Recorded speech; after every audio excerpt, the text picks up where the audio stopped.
Ang kwentong ito ay nagsimula sa mag-amang nagkwekwentuhan.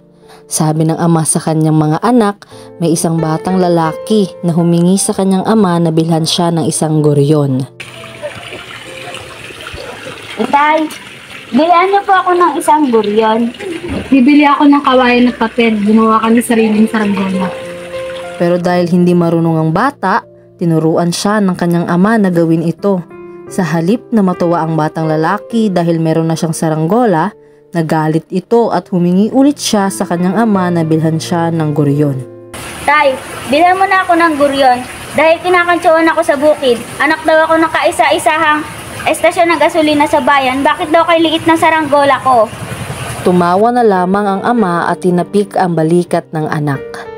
Kahit meron silang perang pambili ng isang goryon, hindi pa rin siya binilhan ng kanyang ama. Bagkus, tinuruan nito ang kanyang anak na magpalipad ng saranggola. Lumipas ang mga araw, ang batang lalaki ay natuto ng magpalipad ng saranggola at nalagpasan na niya ang mga goryon ng kanyang mga kaibigan.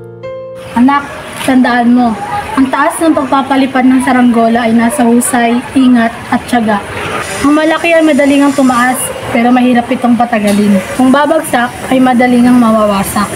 Lumipas ang mga taon, hindi pa rin nawala ang galit ng batang lalaki sa kanyang ama dahil nararamdaman ng batang lalaki na kinakaawa siya ng kanyang ama. Kahit damit at sapatos ay pangpobre ang laging kanyang sinusuot. Disente ka naman malinis ang damit mo. Gusto ka sa mga gamit sa eskwela at gusto ka rin sa pagkain. Hindi dapat sobra sa mga pangangailangan ang isang kabataang tulad mo. Hindi natutuhan ng pagtitipid. Lumipas ang maraming araw, hindi pa rin nauunawaan ng batang lalaki kung bakit siya pinahihirapan ng kanyang sariling ama. Hanggang sa pagpili ng kursong aaralin sa kolehiyo, ang pasya pa rin ng ama ang nanaig dahil sa tingin ng kanyang ama, iyon ang makabubuti para sa kanya. Nag-aral siya ng mabuti at nakatapos ng kolehiyo. Pagkatapos, binigyan siya ng pera ng kanyang ama para sa pagpapatayo ng isang machine shop. Una, hindi niya tinanggap dahil wala itong rason dahil mamanahin niya naman ang kanilang machine shop. Pero sinabihan siya ng kanyang ama.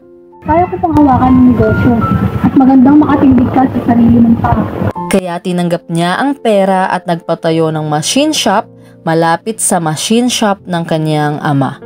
Isang araw, pinuntahan siya ng kanyang ama sa kanyang machine shop para kumustahin. Pero sa tindi ng kanyang galit, umalis ang kanyang ama na hindi man lang sila nakapag-uusap ng matino.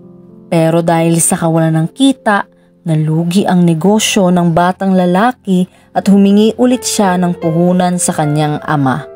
Ngunit, hindi siya nito binigyan, kaya ang galit na nadarama ng kanyang anak ay lalong tumindi at dahil doon, nakalimutan niya ang paggalang sa magulang. Lumipas ang maraming taon, sumigla muli ang kanyang negosyo. Isang araw, dinalaw siya ng kanyang ina. Gustong makita ng iyong ama, kanyang mga apo. Hindi ako papayag! Kinalimutan kong mayroon akong ama. Ngunit isang araw sa kanyang pag-uwi galing sa trabaho, hindi niya nadatnan ang kanyang mga anak at asawa. Nabalitaan na lamang niya na pumunta pala ito sa probinsya ng kanyang mga magulang. Dali-dali siyang pumunta sa kanilang probinsya, pero huli na ang lahat dahil patay na ang kanyang ama. Matawad. Inay at itay. Walang hinanakit ang iyong ama. Natupad mo ang pangarap na makarating sa ikus, kaya't nakatitiyak siya na ikaw ay mananatili.